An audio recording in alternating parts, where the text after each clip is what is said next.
Et mon juste vivra par la foi. Hébreux 10, 38, 39. Le juste ici est celui qui croit au Seigneur Jésus et est sauvé. Des gens tels que vous et moi. Vivre par la foi signifie que les pécheurs sauvés doivent vivre par la foi jour après jour. Mais s'il se retire, mon âme ne prendra pas plaisir en lui. Verset 38b. Le mot « il » désigne le juste mentionné. Plus haut, un croyant seulement a la possibilité de se retirer. Ce juste qui est déjà sauvé peut se retirer. Le moi, mon, fait allusion à Dieu, car Dieu ne se satisfait pas d'un juste qui retourne en arrière. Nous ne sommes pas de ceux qui se retirent pour se perdre, mais de ceux qui ont la foi pour sauver leur âme. Jusqu'à quel point va-t-il se retirer? Nous qui avons cru, nous ne périrons jamais puisque nous avons la vie éternelle. Cependant, nous pourrons nous retirer pour nous perdre. Qu'est-ce donc que se perdre? Cela signifie pas ne plus être sauvé, mais plutôt tout perdre, arracher jusqu'au fondement et avoir toute chose ébranlée. Mais de ceux qui ont la foi pour sauver leur âme.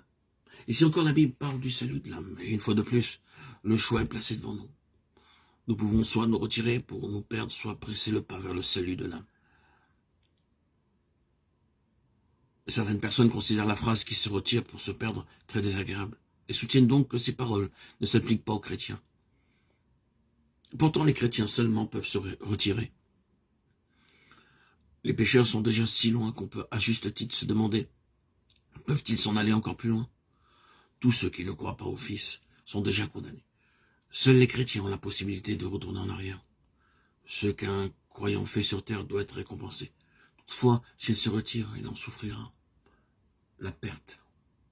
Bien qu'il ait péché dans le nom du Seigneur, chassé les démons dans le nom du Seigneur et accompli beaucoup de prodiges et de miracles dans le nom du Seigneur, il ne les reconnaîtra pas, mais leur dira, je ne vous ai jamais connu, retirez-vous de moi, vous qui commettez l'iniquité. Matthieu 7, 23. Nous ne sommes pas de ceux qui se retirent pour se perdre, mais de ceux qui ont la foi pour sauver leur âme. Le salut de l'âme est dû à la foi.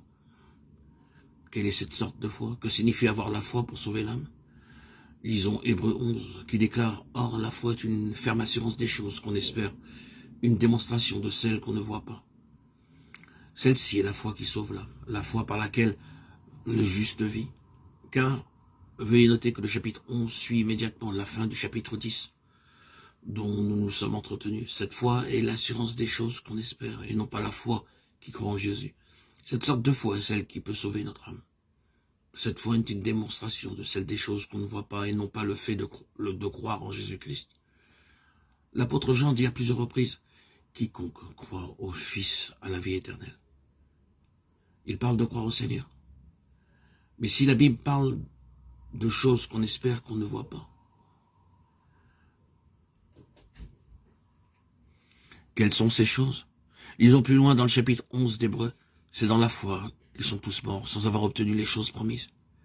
Mais ils les ont vus et salués de loin, reconnaissant qu'ils étaient étrangers et voyageurs sur la terre. Ceux qui parlent ainsi montrent qu'ils cherchent une patrie. S'ils avaient eu en vue celle d'où ils étaient sortis, ils auraient eu le temps d'y retourner. Mais maintenant, ils en désirent une meilleure, c'est-à-dire une céleste. C'est pourquoi Dieu n'a pas honte d'être appelé leur Dieu, car il leur a préparé une cité. Est-ce que nous le voyons maintenant? Ici, il nous est dit de quel genre de foi il s'agit. C'est croire que Dieu leur a préparé une cité dans le royaume, croire que dans ce monde, ils sont étrangers, voyageurs, croire que leur patrie n'est pas dans ce monde, croire que leur héritage est dans le futur, et non pas dans ce présent âge. Cette solide cité ne s'écoulera jamais. Le juste croit dans ce fait jour après jour, et jour après jour, il vit par cette foi. Et en faisant ainsi, l'âme est en train d'être sauvée par cette foi. Quel dommage que tant de croyants oublient qu'ils ne sont que des étrangers, des voyageurs dans cet âge.